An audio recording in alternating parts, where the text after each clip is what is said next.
네, 여러분 안녕하세요. 오늘은 세 번째 리서치 페이퍼입니다. 자, 손희정 장우혁 연구자님께서 하신 연구로요. 한국인 대학생들의 영어 말하기에 나타난 문법 오류 분석입니다. 자, 우리가 요번에 이번 주차에 오류 분석에 대한 그런 것들을 우리가 하고 있었었는데요. 자, 여기서는 이제 말하기 분석에 나타난 문법 오류들이 어떤 유형들이 있는지 그것에 대한 연구가 될 것 같은데 한번 내용을 보도록 하겠습니다.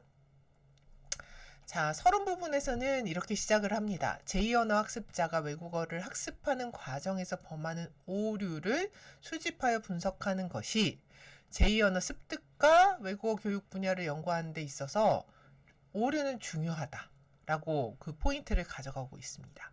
자, 그래서 학습자 언어에 대한 오류 분석을 통해서 학습자들은 학습자 측면에서는 습득이 잘 이루어지지 않는 부분을 파악하게 되고 학습의 방향성을 찾게 돼서 학습 동기를 부여받을 수 있을 것이고 교수자 측면에서는요. 학습자의 언어 학습 발달 과정을 파악하고 오류의 유형과 원인을 알게 되어 명확한 학습 목표를 세울 수 있고 그러한 목표를 달성하기 위해서 교수 방법, 평가 방식을 도입하여 더 효율적인 수업을 할 수 있게 된다. 그러니까 이 오류라는 것이 단순히 잘못된 문장을 프로덕션 하는 것에서 그치는 게 아니라 학습자들과 교수자들한테 있어서 중요한 자료임에는 틀림이 없다라는 관점에서 오류 분석이 중요하다라는 논지를 정리를 하고 있었습니다. 연구 목적 및 연구 문제로 들어가면요. 첫 번째로 이렇게 이야기를 합니다. 영어 학습자의 말하기 자료에 대한 오류 분석의 필요성을 토대로 아까 필요성이 있다고 얘기를 했죠. 본 연구의 목적은 한국인 영어 학습자들이 영어 말하기에서 어떤 문법 오류를 자주 범하는지 를 살펴보고 문법 오류의 유형을 보겠다는 거죠. 학습자들의 영어 능숙도에 따른 문법적 오류 양상의 차이점을 알아보겠다라고 합니다. 여러분 여기 포인트. 영어 능숙도라는 것 발견하셨나요? 영어 능숙도에 따른 문법 오류의 양상의 차이점이라고 놓고 본다면 자, 학습자들이 영어 능숙도에 따라서 나누어져 있다라는 것을 여러분들이 여기서 파악하실 수가 있겠죠. 그러면 뭔가 영어를 잘하는 학생과 잘하지 못하는 학생으로 나누어서 하는 연구였을까? 우리가 이렇게 추정을 해볼 수 있습니다. 계속 보죠. 나아가 실험 결과를 바탕으로 학습자에게 모국어인 한국어와 목표어인 영어를 비교하여 한국인 학습자가 범한 오류의 원인을 분석하고자 한다. 자, 첫 번째 연구 문제. 한국인 영어 학습자들의 말하기 자료의 문법 범주별 오류 양상은 어떠한가? 두 번째 연구 문제. 한국인 영어 학습자들의 영어 능숙도에 따른 수준별 오류 양상은 어떠한가? 구체적으로 초급, 중급의 수준별 오류 발생 빈도가 높은 범주들은 무엇이고 어떤 차이점이 있는가? 세 번째 연구 문제. 한국인 영어 학습자들의 오류 원인에 따른 오류 분포는 수준별로 어떤 차이를 보이는가로 연구 문제가 설정이 되어 있습니다. 자, 이 연구의 이론적 배경에서는요, 이렇게 크게 두 가지를 다룹니다. 첫 번째는 오류 분석이고요. 두 번째는 제2언어 말하기 영역의 특성과 오류 분석에 관한 선행 연구입니다. 그런데 제가 이제 이미 텍스트북에서 오류 분석에 관한 이야기를 충분히 좀 했기 때문에 저는 오늘 이 뒷부분에 관한 선행 연구만 소개해 드리고 넘어가도록 하겠습니다. 자, 말하기 오류 분석의 선행 연구에 대한 한번 그것들을 정리를 해본 것을 보면요. 말하기 오류 분석의 특징이 있습니다. 자, 말하기이기 때문에 연구자가 학습자들의 발화를 그 자리에서 관찰이 가능하죠. 두 번째, 발화 자료를 녹음하면 그 과정에서 전과 후, 중간에서 바로 학습자들이 발화를 하면서 어떤 반응을 보이는지 관찰이 가능합니다. 자, 세 번째, 의문점이 생기면 면담에서 그 자료를 바로 확인해 볼 수 있는 그런 특징들이 있습니다. 그래서 이 연구에서는요, 학습자들이 많이 범하는 첫 번째, 문법적, 품사적 범주를 선택해서 오류를 세분화해서 분류할 수가 있고요. 그리고 또 두 번째는요, 특정한 문법에 대한 오류만을 분석을 할 수가 있습니다. 자, 그리고 세 번째는 언어학적 기능에 따라서 형태론적 범주, 통사론적 범주, 어휘론적 범주로 오류를 나눠서 말하기 오류들은 분석이 될 수 있다라고 연구에서 밝히고 있었습니다. 그러니까 다시 말하면 말하기 오류 분석 선행 연구는 이 세 가지 관점에서 할 수 있어요 라고 하는 말이겠죠. 물론 이거보다 더 많이 분류를 할 수 있겠지만요. 자, 선행 연구 한번 보겠습니다. 정체관 연구에서는요, 한국인 영어 학습자들이 많은 오류를 보이고 있는 동사구, 명사구 오류 분석을 했습니다. 자, 실험자들한테 즉각적 말하기와 사후 쓰기 과제를 시켰고요. 동사 오류에 대해서는 주어 동사의 스위치 오류가 제일 많았고, 그 다음에 주어 동사를 생략하는 오류가 그 다음이었습니다. 자, 명사 오류에서는요, 한정사 오류의 빈도가 높았다. 이 한정사라는 것은 명사를 한정해 주는 것을 한정사라고 합니다. 그래서 우리가 흔히 알고 있는 뭐 형용사라든지 아니면 더 이런 아티클 같은 것들 있죠. 이런 것들을 우리가 이제 한정사라고 보실 수가 있습니다. 그 중에서 아티클, 관사의 올바른 사용이 좀 문제가 많았다라고 설명하고 있었습니다. 자, 이 연구에서는요, 그룹을 나눈 것 같습니다. 영어 능숙도가 낮은 그룹이 높은 그룹보다 전체적으로 오류의 빈도가 더 높았다. 오류의 프리퀀시가 훨씬 더 영어를 못하는 학습자들한테 많이 일어났다라는 이야기입니다.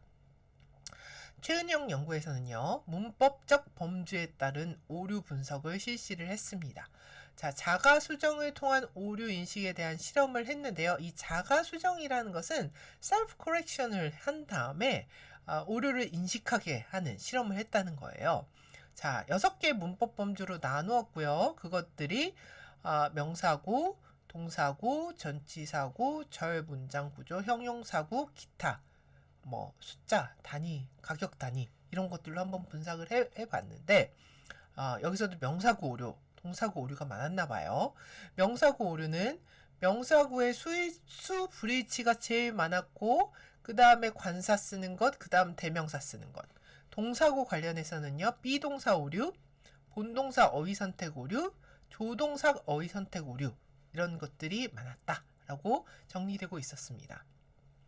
진의 연구에서는요, 문법적 범주에 따라서 말하기 오류 분석을 실시했고요. 여기 최은영 연구와 동일하네요.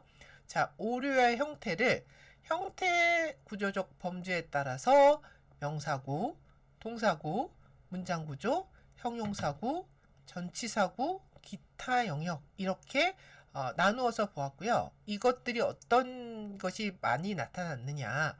명사구가 제일 많았고 동사구, 문장구조, 전치사구, 기타 영역과 형용사구 순으로 나타났다라고 설명하고 있었습니다. 자, 그러면 본 연구의 연구 대상을 한번 보겠습니다. 2018년도 교양영어 과목이었었고요. 초급반, 중급반 80명입니다. 그러니까 40 이렇게 되는 것 같아요. 그쵸? 숫자는 어떻게 되는지 연구해서 한번 보도록 하고요. 교실 내에서 다양한 과업 활동을 통해서 본 수업의 글로벌 핵심 영어 이것의 목적이 교실 내에서 다양한 과업 활동을 통해서 학생들에게 영어 사용의 기회를 제공하고 영어 학습에 대한 동기를 부여해 줄 수 있도록 수업이 구성되어 있었다라고 설명을 합니다. 자, 초급반과 중급반 차이를 한번 볼까요?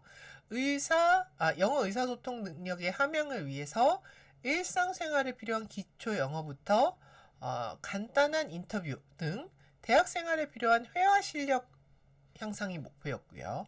중급반은 일상생활에 필요한 기초 영어 대화뿐만 아니라 이것 플러스 학생들이 실제 상황에서 다양한 목적을 가지고 하기 위한 말하기 능력의 함양이 그 수업의 목표였습니다. 본 연구에서는요, 설문지 조사도 했는데요. 일단 이 실험에 참여하게 됩니다. 요즘 이 도덕적, ethical 이슈가 있으니까 이것들을 먼저 학생들한테 받았고요. 두 번째, 기본적인 인적사항, demographic information이 들어가야 되잖아요. 그 다음에 영어 능숙도를 파악을 했고, 세 번째, 영어 수업과 피드백에 관한 전반적인 학습자 의견을 조사를 했습니다. 아무래도 needs analysis가 들어가지 않았을까? 아니면 학생들이 이런 피드백, 이 피드백이 과연 수업에 대한 피드백인지 스피킹에 대한 피드백을 주는 것인지는 정확하게 모르겠으나 어쨌든 이런 조사를 설문지를 통해서 했다라고 언급하고 있었습니다. 자, 그리고 YBM 모의 토익 시험을 학생들한테 보게 했고 550점 미만은 초급, 550에서 850점은 중급으로 수업을 배정했다라고 언급하고 있습니다. 자, 자료 및 수집 절차로 한번 넘어가 보죠.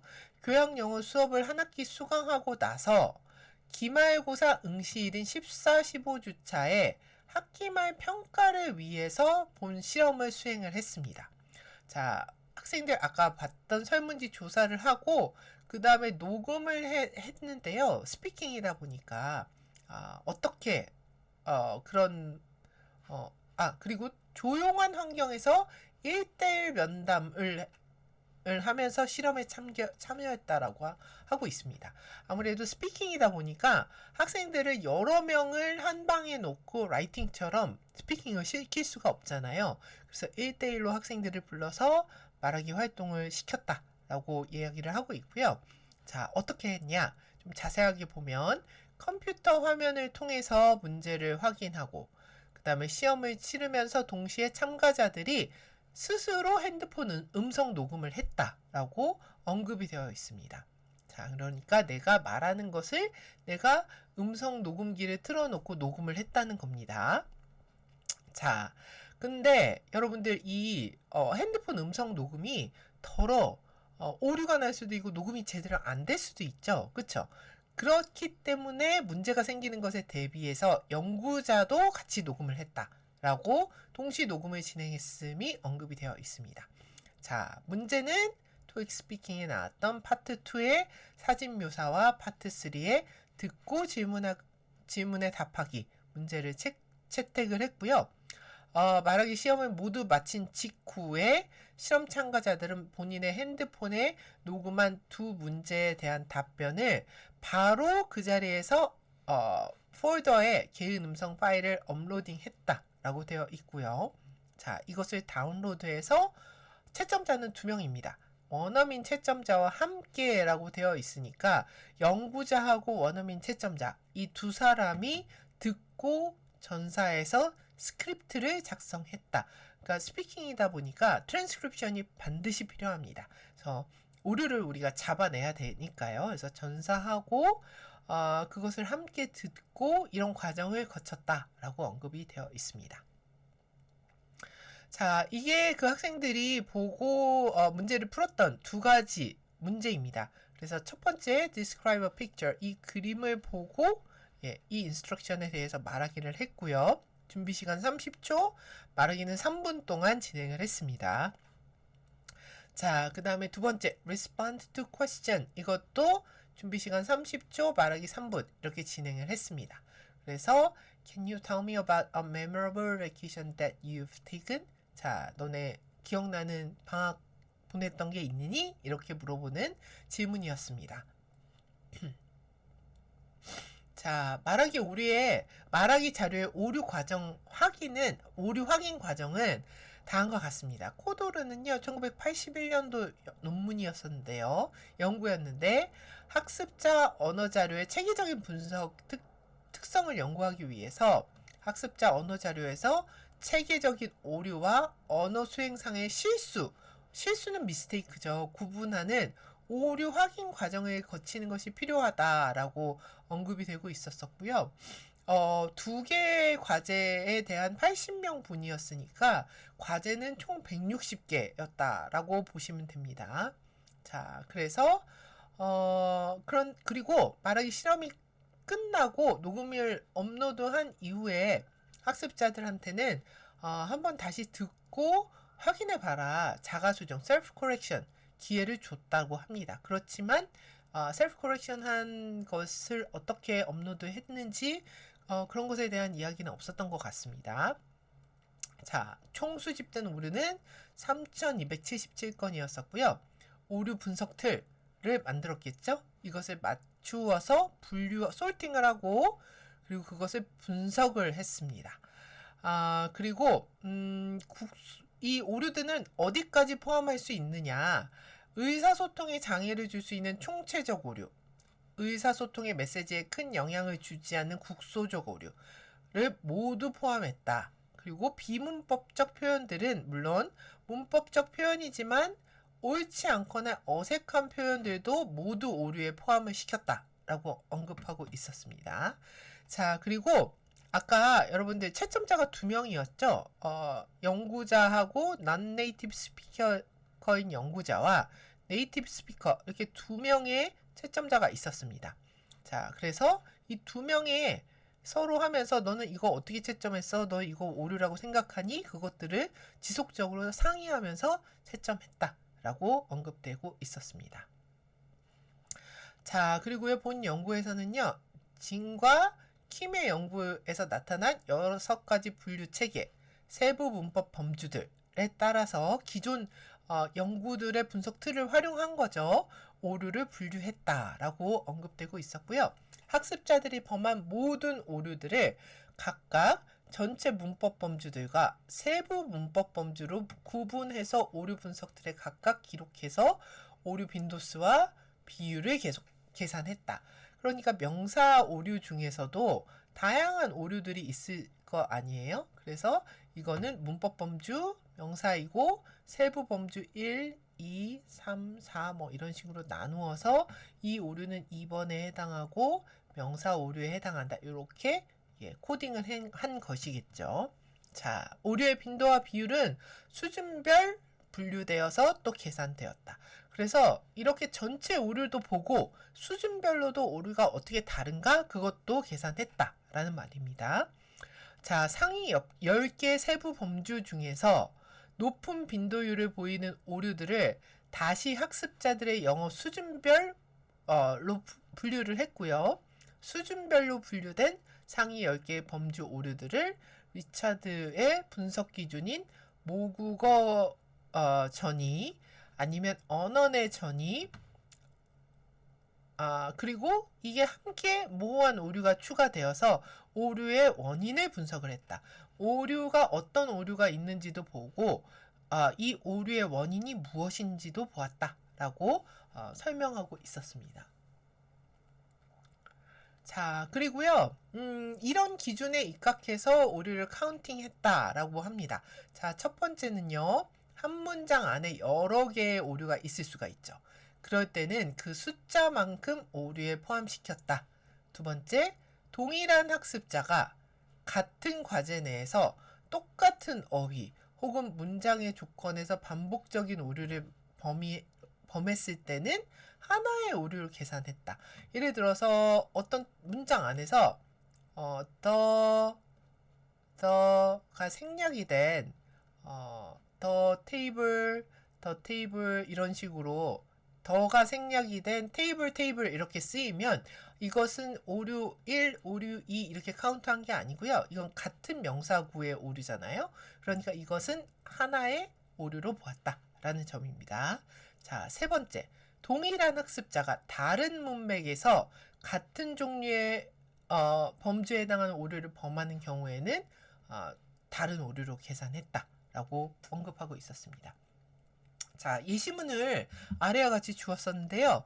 The woman is sitting on table and there is a cup on table 이라는 것. 이런 문장을 발화한 경우에는 the woman is를 R로 고쳐야 되죠. sitting on이 아니고 sitting at the table. There is a cup on the table. 이런 경우에 한 문장의 발화잖아요. 이런 경우에는 우리가 봤을 때는 한 번, 두 번, 세 번, 4번, 5번의 오류 라고 볼 수 있겠지만 이것을 총 4개의 오류로 처리를 했다는 거죠. 그래서 주어 동사 일치 안 되는 것, 그것 하나, is와 are를 활용한 것, 그다음에 전치사 선택한 거, on이 아니고 at인 거, 그다음에 한정사 중에 정관사 생략한 거. 예, 여기 보시면 the table 똑같죠? 그래서 이것도 하나, 그다음에 한정사에서 부정관사가 없어진 것, a cup 이것 하나. 그래서 총 4개의 오류로 카운트했다라고 그 기준에 대해서 설명하고 있었습니다. 자, 그리고요, 그레이딩 관련해서인데요, 연구자, 원어민 채점자 이렇게 2명 채점했다고 얘기했었잖아요. 자, 문법 오류 분석 툴과 채점 기준표를 이용을 해서 분석을 함께 했고, 그리고 이 모든 것을 다 우리가 맞게 했는지, 너 어떻게 했어? 이 모든 오류들을 다 맞춰 볼 수는 없습니다. 왜냐하면 오류의 숫자가 너무너무 많았었잖아요. 몇천 건이 넘어가는 그런 오류의 숫자였었기 때문에 10명의 학습자들을 실험 자료를 샘플로 추출해서 그 일치가 얼마나 되는지 그 신뢰도 분석을 실시했다라고 언급하고 있었습니다. 자, 그 실시한 그 테스트가요, 급내 상관계수라는 그런 채점자의 신뢰도 분석을 하는 그런 분석을 했다고 합니다. 그래서 여러분 나온 숫자를 보시니까요, 상당히 높게 나와 있죠. 그래서 신뢰도가 상당히 높다라고 이 연구에서 밝히고 있었습니다. 자, 여러분들 다음과 같은 포커스 퀘스천 생각해 보시면 좋을 것 같습니다. 자, 첫 번째는요, 초급 학습자, 중급 학습자가 있었죠. 어떤 학습자가 더 많은 오류를 범했을까요? 자, 그 이유는 무엇이라고 본 연구에 기술되어 있는지 찾아보시면 좋을 것 같습니다. 자, 두 번째, 동사 범주 오류 중에서 시제와 상에 대한 오류에 대한 유형은 어떤 양상을 보이는지 그것에 대해서 언급이 된 부분이 있습니다. 그래서 시제와 상 부분에 대해서 오류의 유형이 어떻게 나타났다라고 언급이 되어 있었는데 본 연구에서 그 이유를 어떻게 설명하고 있는지 여러분들 한번 찾아보시면 될 것 같고요. 자, 여러분들 만약에 여러분들 학습자들이 이런 오류를 만든다면, 그리고 이런 오류에 대해서 여러분들이 피드백을 제공해 주어야 한다면, 자, 조금 앞서서 여러분들이 보셨던 그 텍스트북에 있었던 12가지 피드백이 있었을 겁니다. 자, 여러분들은 어떤 피드백을 활용해 보시겠나요? 자, 그 피드백의 유형을 고르시고요.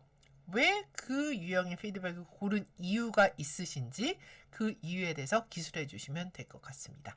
네, 여기까지 해서 연구 문헌에 대한 설명 마치도록 하겠습니다. 수고하셨습니다.